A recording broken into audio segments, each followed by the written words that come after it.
Calvin. I thought I'd give you all a bit of a nudge, because it's been a little while since I've been on, so I thought a quick catch up. I've just come down to my favourite study spot, so I thought I'd share that with you. Check it out.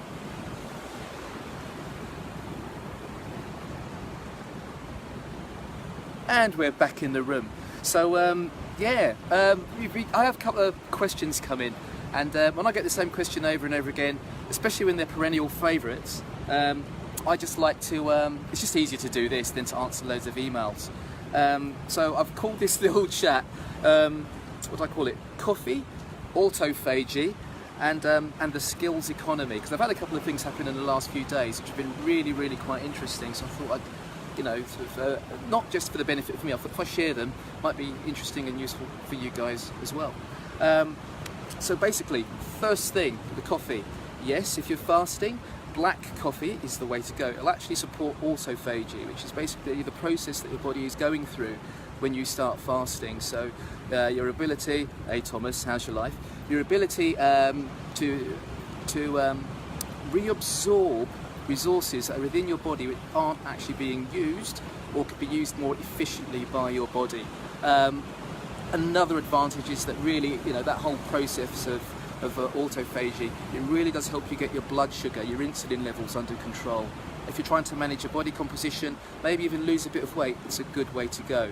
Now, on the back of that, what I would recommend, or it's worked for clients and students of mine, it's really worked for me as well, is that going straight into fasting for a lot of people can be a bit much. In fact, for most people, I wouldn't recommend it straight off the bat.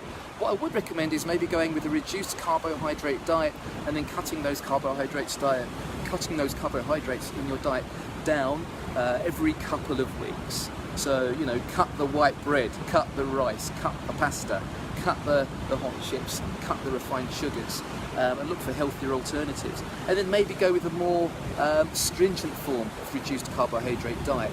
Me, I pretty much ketogenic. That's basically meat and greens. I've actually been running an experiment for the last almost 10 days now, which is I've been eating nothing but meat, herbs and spices, cream cheese and butter, and frying them in onions. And you know what? It's really, really worked for me. It's helped my training, helped my resilience, also my cognitive ability. I find that it's really keeping me on top of my game and really, really sharp. So that's the coffee, and that's the autophagy part. Now the skills economy part. I've had a few young people and some not so young people hit me up with a load of questions which are really quite similar in nature. Where to take their careers, where to take their further study. I tend to get a bit of that because I teach at a couple of business colleges when I'm not lounging around out here on the rocks and doing my study. But one of the questions that comes up is, should I go to uni? Should I go into further education?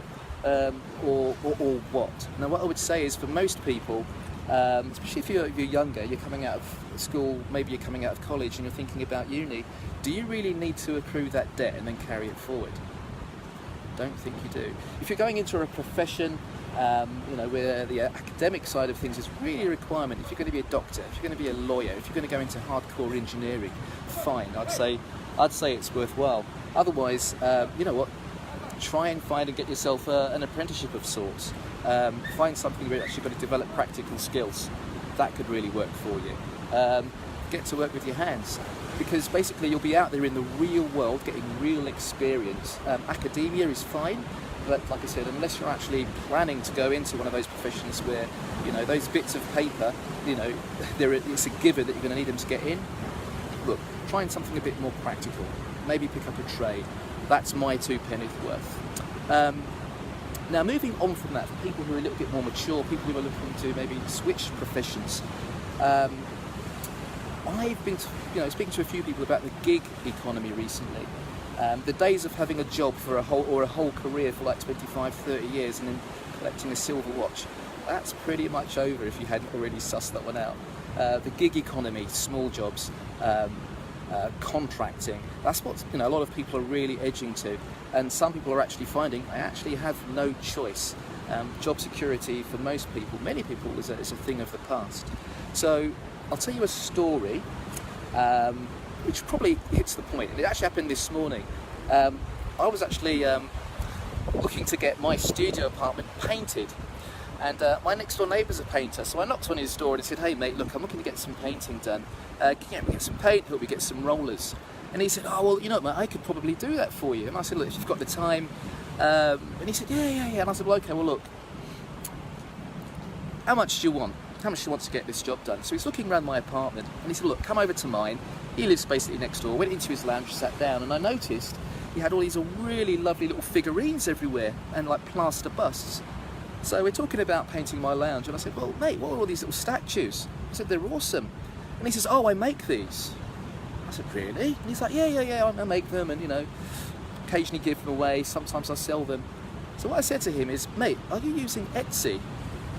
Etsy, for you know, for those of you that don't know, is a platform where if you are someone skilled, if you're an artisan, you can basically go out onto the Etsy platform. It's kind of like eBay for artists, and you can sell your work.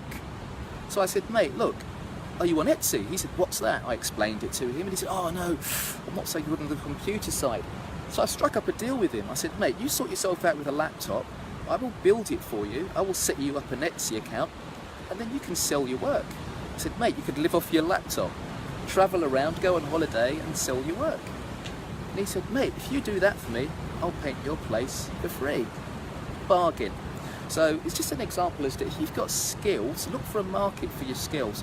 And I tend to think in terms of not looking for a job, but looking for additional skills, like, you know, quivers to your bow, you know. So, no, that's, you know, food for thought. So anyway, that's my rant over. I'm going to go back and complete my studying. You guys have an awesome week. I'm going to enjoy this lovely spring day on the rocks, and I'll catch you later. Big love, peace and out.